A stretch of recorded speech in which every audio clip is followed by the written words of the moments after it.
Hello friends, welcome to Aas academy. तो ये मुख्य सेविका से संबंधित महत्वपूर्ण प्रश्नों की प्रैक्टिस सेट है जो आने वाली परीक्षा के लिए काफ़ी हेल्पफुल होगी। तो अगर आप चैनल पर नए हैं तो चैनल को सब्सक्राइब कर लीजिए, क्योंकि डेली इस चैनल पर वीडियो अपलोड होती है मुख्य सेविका से संबंधित प्रश्नों की। चलिए इसका पहला प्रश्न देखते हैं। पहला प्रश्न है, भारतवर्ष में निर्धनता का कौन सा कारण अधिक उपयुक्त नहीं दिखाई देता है?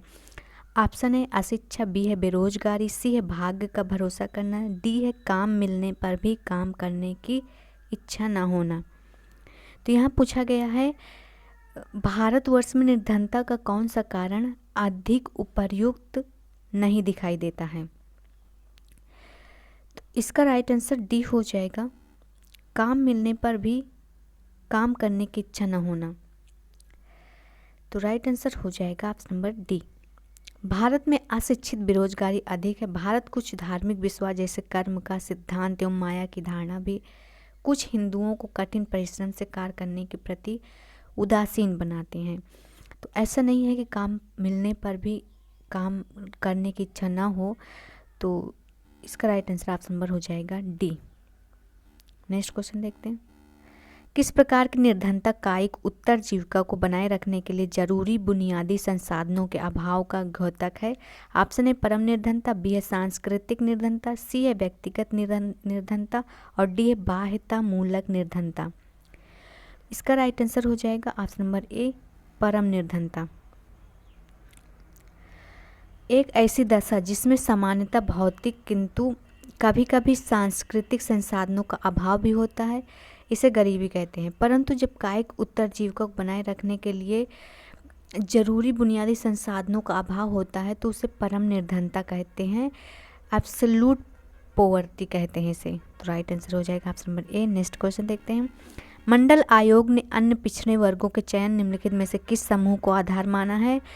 ऑप्शन है जाति वर्ग एवं आर्थिक पिछड़ेपन को, बी है सामाजिक शैक्षणिक एवं आर्थिक पिछड़ेपन को, सी है सामाजिक राजनीतिक तथा शैक्षणिक पिछड़ेपन को, डी है सामाजिक सांस्कृतिक एवं आर्थिक पिछड़ेपन को। तो इसका राइट आंसर हो जाएगा ऑप्शन नंबर बी, सामाजिक शैक्षणिक एवं आर्थिक पिछड़ेपन को। मंडल आयोग ने अन्य पिछड़े वर्गों के चयन इस समूह पर माना है कि सामाजिक हो, शैक्षणिक एवं आर्थिक पिछड़ेपन को माना है। तो राइट आंसर हो जाएगा ऑप्शन नंबर बी। नेक्स्ट देखते हैं। राष्ट्रीय अल्पसंख्यक आयोग का गठन कब किया गया था? तो ये किया गया था 1992 में। इसका राइट आंसर सी हो जाएगा, 1992 में। इस आयोग का गठन पहले 5 धार्मिक अल्पसंख्यक जैसे मुस्लिम, सिख, ईसाई, बौद्ध एवं पारसी समुदाय के हितों के लिए किया गया था। इसके पश्चात 2014 में जैन धर्म अल्पसंख्यक समुदाय के लिए किया गया था। आयोग एक अध्यक्ष एवं उपाध्यक्ष और 5 सदस्य होते हैं इसमें। तो इसका राइट आंसर हो जाएगा option number C. Next question देखते हैं। निम्नलिखित में से भारत में बढ़ते तलाक के कारण कौन है? ऑप्शन है महिलाओं का आर्थिक स्वावलंबन, बी है देश की विलासिता, सी है वैवाहिक जोड़ों की अपरिपक्वता और डी है अशिक्षा। इसका राइट आंसर ए हो जाएगा, महिलाओं का आर्थिक स्वावलंबन। भारत में बढ़ते तलाक का कारण महिलाओं का आर्थिक स्वावलंबन है। वह पहले की भांति मूक दर्शन नहीं है, ज़रूरत पड़ने पर वो आवाज़ उठाती हैं और लड़ती भी हैं, तो इसलिए तलाक भी होते हैं। तो इसका राइट आंसर हो जाएगा option number A. Next question देखते हैं। निम्नलिखित में से कौन सा घरेलू हिंसा का रूप नहीं है?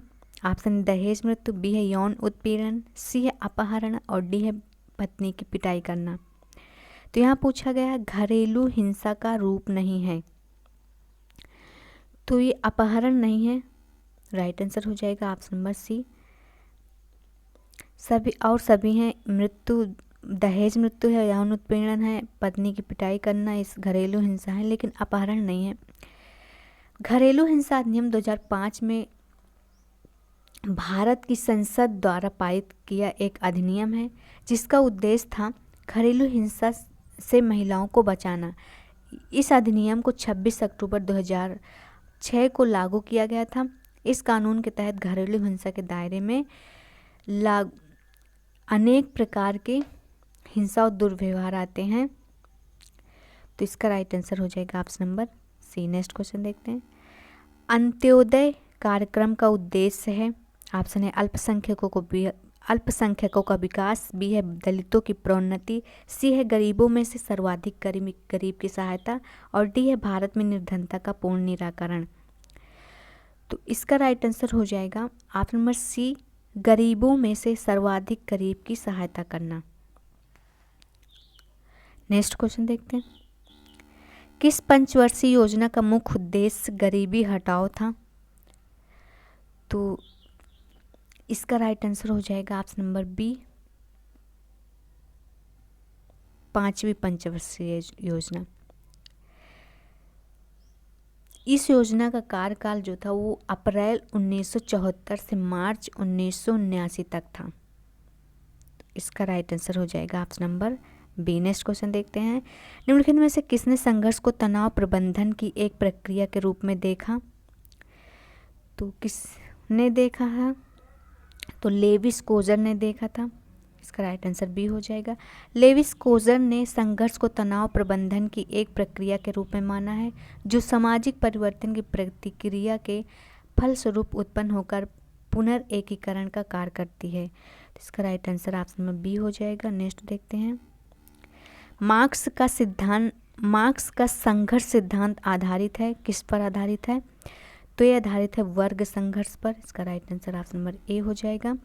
मार्क्स का संघर्ष सिद्धांत वर्ग संघर्ष पर आधारित है। इनके अनुसार उत्पादन के वर्ग आधारित संबंध आवश्यक रूप से वर्ग संघर्ष को जन्म देते हैं। यह वर्ग संघर्ष के इतिहास का चालक है। नेक्स्ट देखते हैं। सभ्यता के विकास के लिए खाना बदोश एवं खेतिहर के मध्य संघर्ष आधारभूत होते हैं। इस मान्यता पर आधारित समाज के संघर्ष के एक सिद्धांत को किसने विकसित किया था? तो ये किया था इब्न खालदून ने। इसका right answer option number D हो जाएगा। सभ्यता के विकास के लिए खाना बदोश एवं खेतिहर के मध्य संघर्ष आधारभूत होते हैं। इस मान्यता पर आधारित समाज के संघर्ष के एक सिद्धांत को इब्न खालदून ने विकसित किया था। राइट आंसर डी हो जाएगा। नेक्स्ट देखते हैं। आंतरिक एवं बाह्य संघर्ष की अवधारणाएं किसने प्रस्तुत की थी? तो ये की थी जॉर्ज सीमेल ने। इसका राइट आंसर हो जाएगा option number B, George Simmel. Max Weber के समकालीन जर्मन समाजशास्त्री और दार्शनिक जॉर्ज सीमेल की गणना समाजशास्त्र के दिग्गजों में की जाती है। सीमेल ने न केवल अंतरक्रियाओं के माध्यम पर जोर दिया अपितु उन्होंने संघर्ष के अध्ययन पर भी जोर दिया था। तो राइट आंसर बी हो जाएगा। नेक्स्ट देखते हैं। निम्नांकित में से किसने प्रत्यक्ष संघर्ष और अप्रत्यक्ष संघर्ष की धारणाएं प्रस्तुत की है?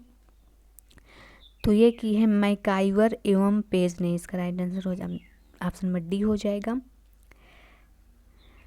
मैकाइवर ने संघर्ष के 2 प्रकार बताए हैं। पहला है प्रत्यक्ष संघर्ष और दूसरा अप्रत्यक्ष संघर्ष। तो इसका राइट आंसर डी हो जाएगा। नेक्स्ट देखते हैं।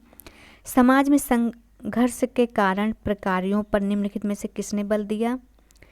तो ये बल दिया था जॉर्ज सीमेल ने। इसका राइट आंसर ए हो जाएगा। नेक्स्ट देखते हैं। मार्क्स के कथनानुसार वर्ग संघर्ष में किन 2 वर्गों के बीच संघर्ष होता है? तो ये होता है शासक एवं शासित के बीच होता है। राइट आंसर बी हो जाएगा। मार्क्स ने बताया कि प्रत्येक समाज में 2 विरोधी वर्ग, एक शोषक और दूसरा शोषित होता है। शोषक वर्ग का पूर्ण नियंत्रण उत्पादन के साधनों पर होता है, जबकि शोषित वर्ग इन उत्पादनों के साधन से वंचित रह जाते हैं। इसलिए इन दोनों वर्गों को सर्वसंपन्न और सर्वहारा वर्ग से संबोधित किया जा सकता है। तो इसका राइट आंसर हो जाएगा बी। नेक्स्ट देखते हैं। अपनी पुस्तक social change in modern India में एम.एन. श्रीनिवास ने यह मत प्रस्तुत किया कि, तो कौन सा मत प्रस्तुत किया था श्रीनिवास ने अपनी पुस्तक social change in modern India में? तो बताइए कौन सा क्वेश्चन है, कौन सा ऑप्शन राइट होगा? तो इसका राइट आंसर सी हो जाएगा। जाति व्यवस्था में गतिशीलता की गुंजाइश होती है। राइट आंसर सी हो जाएगा। G S. Ghurye, R K. Mukherjee, N K. Bose और डी.पी. मुखर्जी जैसे प्रथम पीढ़ी के पुरोधा समाजशास्त्री और मानव शास्त्रियों के बीच M.N. श्रीनिवास का नाम शीर्ष पर है। इन्होंने अपनी पुस्तक social change in modern India, जो कि 1963 में प्रस्तुत किया गया था, यह जाति व्यवस्था में गतिशीलता की गुंजाइश होती है। तो right answer option number C हो जाएगा। नेक्स्ट देखते हैं, बीमारू राज्यों की संकल्पना किसने की थी? तो ये की थी आशीष बोस ने। इसका राइट आंसर हो जाएगा ऑप्शन नंबर सी, आशीष बोस ने की थी। नेक्स्ट क्वेश्चन देखते हैं, निम्नलिखित में से कौन सा युग्म सुमेलित नहीं है, पूछा गया है। तो विशेष विवाह अधिनियम 1954 ये सही सुमेलित है। हिंदू विवाह अधिनियम 1955 ये भी सुमेलित है। और हिंदू उत्तराधिकार अधिनियम 1956 ये भी सुमेलित है। दहेज निरोधक अधिनियम ये सुमेलित नहीं है। तो इसका राइट आंसर जो हो जाएगा ऑप्शन नंबर डी हो जाएगा। दहेज निरोधक अधिनियम 1961 में हुआ था। दहेज निरोधक अधिनियम 1961 में आया था। तो राइट आंसर हो जाएगा option number D. Next question देखते हैं, अस्पृश्यता को समाप्त किया जाता है और उसका व्यवहार किसी भी रूप में निषिद्ध है या कहाँ घोषित किया गया है? तो इसका राइट आंसर हो जाएगा ऑप्शन नंबर सी, अनुच्छेद 17 में। राइट आंसर सी हो जाएगा। अनुच्छेद 17 में लिखित सभी अधिकारों में सिर्फ एकमात्र निरपेक्ष अनुच्छेद है, यानी कि अस्पृश्यता का पालन किसी भी स्वरूप में करना गैर संवैधानिक है। तो राइट आंसर सी हो जाएगा। नेक्स्ट देखते हैं, हेनरी बर्नस्टीन ने गरीबी निर्धनता समापन के कितने आयाम बताए हैं? ऑप्शन ए है 4, ऑप्शन ए है 4, बी है 5, सी है 7 और डी है 8। तो यहाँ पूछा गया है हेनरी बर्नस्टीन ने गरीबी निर्धनता के मापन के कितने आयाम बताए हैं? तो ये बताए हैं 4। इसका राइट आंसर ए हो जाएगा। 4 कौन से हैं? पहला है जीविका रणनीतियों का अभाव, दूसरा है संसाधनों की अगम्यता, तीसरा है असुरक्षा की भावना और चौथा संसाधनों के अभाव के कारण अन्य व्यक्तियों के साथ सामाजिक संबंध रखने और विकसित करने की अक्षमता। तो ये हो गए 4। तो इसका राइट आंसर ए हो जाएगा। मिलते हैं नेक्स्ट वीडियो में।